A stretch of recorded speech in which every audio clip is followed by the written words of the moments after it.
శ్రీ గురుభ్యో నమః. తెలుగు వన్ ప్రేక్షకులకు స్వాగతం.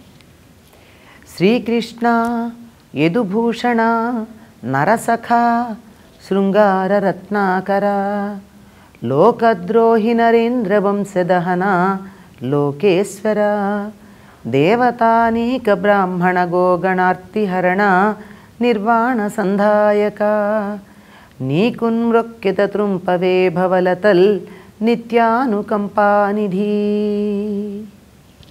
శ్రీకృష్ణ పరబ్రహ్మణే నమః.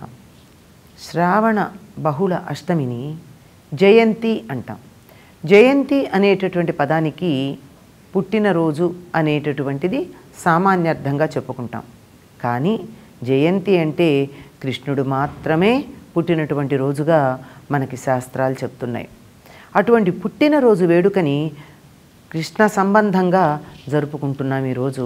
అసలు పుట్టినరోజు ఎందుకు జరుపుకుంటాం? మహానుభావులైనటువంటి వాళ్ళు జన్మించి, అవతార పురుషులైనటువంటి వారు అవతరించి ఈ లోకంలో ఏ ధర్మ స్థాపన చేశారో, ఎటువంటి విలువలని వారు ప్రతిపాదించి ఆచరించి మనకి చూపించారో వాటిని ఒక్కసారి గుర్తు చేసుకుని కనీసం ఒక్క అంశమైనా అది మనలో కలగడం కోసం ఈ వేడుకలు చేసుకుంటూ వారి గురించి తలుచుకుంటూ ఉంటాం. కృష్ణుడు అనగానే మనకేం గుర్తొస్తుంది? ఎప్పుడూ చేతిలో ఒక మురళి ధరించి, చిరునవ్వు నవ్వుతూ, నెమలి పింఛం పెట్టుకుని, ఆవుల్ని తోలుకుంటూ, కబుర్లు చెప్పుకుంటూ, ఇంకా మాట్లాడితే గోపికలతో మాట్లాడుతూ అలా విహారం చేస్తున్న ఆనంద స్వరూపుడుగా కనపడతాడు. లేదా 16,108 మంది భార్యలు ఉన్నారు ఆయనకి. ఈ 16,100 మంది రాజకుమార్తెలు, 8 మంది పట్టమహిషులు. వీరితో విహారం చేస్తూ సరససల్లాపాలు ఆడుతున్నట్టుగా అయినా కనపడతాడు. లేదా దీనంగా ఉన్నటువంటి అర్జునుడికి బోధ చేస్తున్నట్టయినా కనపడతాడు. కానీ ఒక్కసారి కృష్ణుడి యొక్క జీవితాన్ని మనం గమనించి చూసినట్టయితే ఏం తెలుసుకోవాలి అన్న సంగతి అర్థమవుతుంది. తాను పుడుతున్నాడు అంటే పుట్టడానికన్నా ముందే తల్లిదండ్రులు చెరసాలలో ఉన్నారు. తనకన్నా ముందు పుట్టినటువంటి 6 అన్నగారులు చంపబడ్డారు. తాను పుట్టగానే తల్లిదండ్రుల దగ్గర నుండి ఉండడానికి వీలు లేకుండా దూరంగా వెళ్ళిపోవాల్సిన పరిస్థితి వచ్చింది. అంటే ఈయన ఎంతటి గొప్పవాడంటే తాను కష్టపడ్డామన్న మాట ఉంచండి, తను పుడతానంటే తల్లిదండ్రులకే కష్టాలు వచ్చాయి. ఈయనకన్నా ముందు పుట్టినటువంటి అన్నగారులు చంపబడ్డం జరిగింది. పైగా పుట్టడం కూడా బతుకుతాడా లేదా అని సందేహాస్పదంగా 8వ నెలలో పుట్టాడు. తల్లి కష్టం గర్భమే కాకుండా పుట్టడం కూడా 8వ నెల. అసలు బతుకుతాడో లేదో సందేహాస్పదం. లోకంలో ఎవ్వరూ ఎక్కడా కూడా మేము పుట్టిన ప్రదేశం ఇది అని చెప్పుకోవడానికి ఇష్టపడనటువంటి చెరసాలలో జన్మించాడు. పుట్టగానే తల్లిదండ్రులను వదిలి దూరంగా వెళ్ళిపోవడం జరిగింది.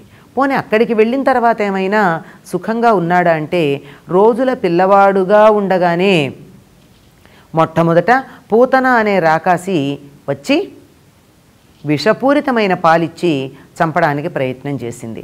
ఆ తరువాత ఇక సుడిగాలిలాగా వచ్చినవాడు, బండి చక్రంలాగా వచ్చినవాడు, ఇక అన్నీ చెప్పడానికి వీల్లేదు. ఇతన్ని చంపడానికి ఎంతోమంది రాక్షసులు ప్రయోగించబడ్డారు. పాపం ఇతడికి ఆశ్రయం ఇచ్చినటువంటి ఆ గొల్లపల్లె కూడా ఈ కష్టాలను అనుభవించవలసి వచ్చింది. అంటే పుడతాడంటే తల్లిదండ్రులు, పెంచుకుంటున్నటువంటి నంద యశోదలు, ఆ ఊళ్ళో ఉన్నటువంటి వాళ్ళు కూడా ఎక్కడికక్కడ కష్టాలే పడ్డారు, కడగళ్లే పడ్డారే తప్ప సుఖంగా లేరు. అయితే ఇంత కష్టాన్ని వాళ్ళు కృష్ణుడి ముఖంలో కనపడుతున్నటువంటి చిరునవ్వుని, ఆనందాన్ని చూసి మర్చిపోగలుగుతూ ఉండేవారట. అక్కడి నుంచి ఆ ఊరు అక్కడ ఉండకుండా మరో ఊరికి వలస వెళ్ళిపోయారు. బృందావనానికి వెళ్ళిపోయారు కదండి. నందవ్రజం నుంచి బృందావనానికి మొత్తం అందరూ కూడా ఊరు వెళ్ళిపోయింది. అంటే కృష్ణుడికి ఆశ్రయం ఇచ్చిన ఊరు కూడా అక్కడి నుంచి బయలుదేరి వెళ్ళింది. ఆ తర్వాత అక్కడ మాత్రం ఏమంత సుఖంగా ఉన్నాడు?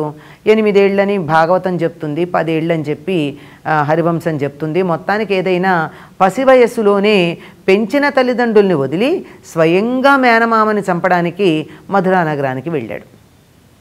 ఇక్కడ గుర్తుపెట్టుకోండి, మధురా నగరానికి వెళ్ళినటువంటి వాడు కంసుని సంహరించి ఈ సింహాసనం నాది అంటే కాదనే వాళ్ళు ఎవరూ లేరు. కానీ మాతామహుడైనటువంటి తన తాతగారికే సింహాసనాన్ని అప్పచెప్పి తాను నాకు ఇవేమీ అక్కర్లేదన్నట్టున్నాడు. ఆ తర్వాత చదువుకున్నాడు. ఆ తర్వాత అతడి జీవితంలో చూస్తే ఏదీ కూడా తాను కోరుకున్నట్టు కానీ, ఇది కావాలని అడిగినట్టు కానీ, ఆశపడ్డట్టు కానీ కనపడలేదు. అట్లా అని తన్ని ఆశించి వచ్చినటువంటి వాళ్ళని, ఆశ్రయించినటువంటి వాళ్ళని ఒక్కళ్ళని కూడా దూరం చేయలేదు. వాళ్ళ ఆశలని నిరాశపరచలేదు. అతడు చేసుకున్నటువంటి వివాహాలు కూడా అవతల వాళ్ళు నువ్వు మమ్మల్ని పెళ్లి చేసుకోకపోతే చచ్చిపోతామనో, నువ్వు చేసుకుని తీరాలను నిర్బంధించటంతో వివాహం చేసుకున్నాడే తప్ప 16,108 మందిని తనంతట తానుగా నేను ఈ కన్యని వివాహం చేసుకుంటానని కోరైతే వివాహం చేసుకోలేదు. అంటే ఏ కోరిక లేకుండానే అలా బతికాడు. ఎక్కడికక్కడ జీవితంలో, కృష్ణుడి జీవితంలో కనపడేటటువంటి సంఘటనలు గనక చూసినట్టయితే అందులో ఏ ఒక్క సంఘటన మన జీవితంలో జరిగినా మనం జీవితంలో ఒక్కసారి కూడా నవ్వం. ప్రపంచపు బరువంతా నా మీదే ఉంది అన్నట్టుగా అలా కుంగిపోయి బాధతో ప్రవర్తిస్తూ ఉంటాం. నాకే ఎందుకు ఇట్లా జరుగుతుంది, నాకే ఇన్ని కష్టాలు ఎందుకు వచ్చాయి అని చెప్పి భగవంతుణ్ణి ప్రశ్నల మీద ప్రశ్నలు కురిపిస్తూ బాధ పెడుతూ మనం బాధపడుతూ ఉంటాం. కానీ కృష్ణుడు ఇన్ని రకాలైనటువంటి అననుకూలమైన, అంటే ప్రతికూలమైన, తనకు అనుకూలం కానటువంటి పరిస్థితుల్లో ఉండి కూడా అది గుర్తుంచుకోవాల్సింది ఏమిటి, ఎప్పుడూ కూడా ముఖాన చిరునవ్వు మాయలేదు. ఎంతటి చిరునవ్వు అంటే అది జగన్మోహనమైనది. లోకంలో అందరినీ ఆకర్షించి వశపరుచుకోగలిగినటువంటి చిరునవ్వు. అటువంటి చిరునవ్వు నవ్వుతూనే ఉన్నాడు. ఈ నవ్వు జగన్మోహనంగా ఉంటుంది, లోకాన్నంతా వరసపరుచుకునేటట్టుంటుంది. ఆ నవ్వును చూసి ఆయన ఏదో చాలా సుఖపడిపోయాడు, భోగలాలసతతో ఉన్నాడు, అనేకమైనటువంటి భోగాలు అనుభవిస్తున్నాడు అని అనుకుంటాం. నిజానికి కష్టాలు అన్నవి పరిస్థితులకు సంబంధించినవే కానీ మనిషి వాటిని గురించి పట్టించుకోకపోతే మనిషికి అవి పట్టవు. ఎందుకు అంటే సుఖము దుఃఖము రెండూ కూడా మనసుకు సంబంధించినవే. మనసుని కాసేపు పక్కకు పెట్టినట్టయితే సుఖం లేదు, దుఃఖం లేదు, ఆనందం మాత్రమే ఉంది. అటువంటి ఆనందాన్ని తాను అనుభవిస్తూ మీరందరూ కూడా ఇట్లాగే ఉండండి అని చెప్పి చాలా గొప్పగా ఉపదేశం చేసినటువంటి వాడు శ్రీకృష్ణుడు. కుమారుడుగా ఆయన ఎంతటి ఆదర్శప్రాయుడో మనకి తల్లిదండ్రులని చెరసాల నుంచి విడిపించినప్పుడు చెప్పిన మాటల్లో తెలుస్తుంది. నేను ఎంతటి చెడ్డవాడిని, నేను పుట్టాక కూడా మీరు ఇంకా చెరసాలలో ఉన్నారు, ఇంతకాలం ఆలస్యం చేసినందుకు నన్ను క్షమించమని తల్లిదండ్రుల్ని ప్రార్థిస్తాడు. అంటే చక్కని కుమారుడు అన్నమాట.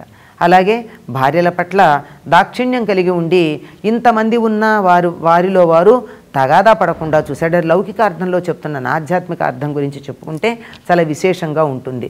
స్నేహితుల పట్ల తడుకున్నటువంటి ఆప్యాయత కుచేలుడు, అర్జునుడు మొదలైన వాళ్ళని చూస్తూ ఉంటే మనకు అర్థమవుతుంది. ఆదర్శప్రాయుడైనటువంటి ఒక గొప్ప స్నేహితుడు, సోదరుడు. ఎంత గొప్ప సోదరుడు అంటే బలరాముడికి ఒక్క మచ్చ రాకుండా చూశాడు. తన చెల్లెలు కావాలని కోరుకున్నటువంటి వాడికి ఇచ్చి వివాహం చేయగలిగాడు సుభద్రని. ఆ తరువాత తండ్రిగా ఆయన నిర్వర్తించినవి మొదలైనవి శిష్యుడుగా గురువు దగ్గర చదువుకుని గురుదక్షిణ ఇచ్చి లోకానికి ఒక ఆదర్శం చూపించాడు. కృష్ణుడే సాందీపని మహర్షి దగ్గర చదువుకోకపోయినట్టయితే ఏమయ్యేది? కృష్ణుడు చదువుకోలేదండి, మాకందరికీ చదువులు దేనికి అనేవాళ్ళందరూ. ఒకవేళ ఆయన గురుదక్షిణ ఇవ్వకపోతే కృష్ణుడే గురువు గారికి దక్షిణ ఇవ్వలేదండి, మనం ఎందుకండి గురువులకి దక్షిణ ఇవ్వాలి, వాళ్ళు ఏదో చెప్తారు మనం ఏదో వింటాం అయిపోయింది అని అంటారు. కనుక లోకానికి ఆదర్శం చూపించడానికి చాలా గొప్పగా చదువుకున్నాడు. అలాగే బ్రాహ్మణుల్ని అంటే విద్యావేత్తలని పూజించేవాడు. కనుకనే కుచేలుడు తన దగ్గరికి వచ్చినప్పుడు రుక్మిణీదేవి చేతికి నీళ్లు పోస్తూ ఉండగా కృష్ణుడు పాదాలు కడిగి ఆ మాటే చెప్తాడు, నేను బ్రాహ్మణుల్ని పూజిస్తాను అని చెప్పి. ఎందుకంటే జగత్తంతా దైవాధీనం, దైవం మంత్రాధీనం, మంత్రం బ్రాహ్మణాధీనం, తస్మాత్ బ్రాహ్మణో మమ దేవత అని చెప్పి బ్రాహ్మణుల్ని పూజించాలి అని చెప్పి లోకానికి ఆదర్శం చూపించాడు. ఇవన్నీ అటుంచండి, భగవద్గీతలో ఏ ఉపదేశం చేశాడో అది జీవితంలో ఆచరించినవాడు. అంటే ఇన్ని కష్టాలు వచ్చినా ఏనాడు కష్టాలు ఈ శరీరానికి పరిసరాలకే కానీ నాకు కావు అని చెప్పి మనసులో పెట్టుకోలేదు. కనుక చిరునవ్వు నవ్వుతూ ఉన్నాడు. ఆ స్థితి ఎక్కడి దాకా వచ్చిందంటే యాదవులందరూ తమలో తాము దెబ్బలాడుకుని నశిస్తూ ఉంటే వాటిని చిరునవ్వుతో చూస్తున్నట్టు ఎట్లా చూశాడో కూడా వర్ణిస్తారు. ఎట్లా అంటే తెర మీద బొమ్మలు కదులుతూ ఉంటే ఒక ప్రేక్షకుడు ఎలా నిర్లిప్తంగా చూస్తాడో అట్లా యాదవులందరూ తమలో తాము కలహించుకుని నశిస్తూ ఉంటే చూస్తూ ఉండిపోయాట శ్రీకృష్ణుడు. ఇది స్థితప్రజ్ఞతకి సంకేతం. ఇలా కృష్ణుడిలో ఉన్నటువంటి కొన్ని లక్షణాలని మనం చెప్పుకున్నాం. వీటిల్లో ఏ ఒక్కదానిని మనం అనుసరించినా కృష్ణుడు మన హృదయంలో పుడతాడు.